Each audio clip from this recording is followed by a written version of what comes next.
कवन बीमारी धरा दिहले बाड़ा, अलग होके तोहरा से अब रहलो न जा।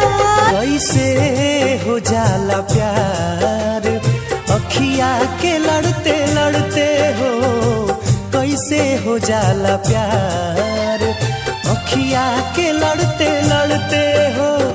दिल होला बे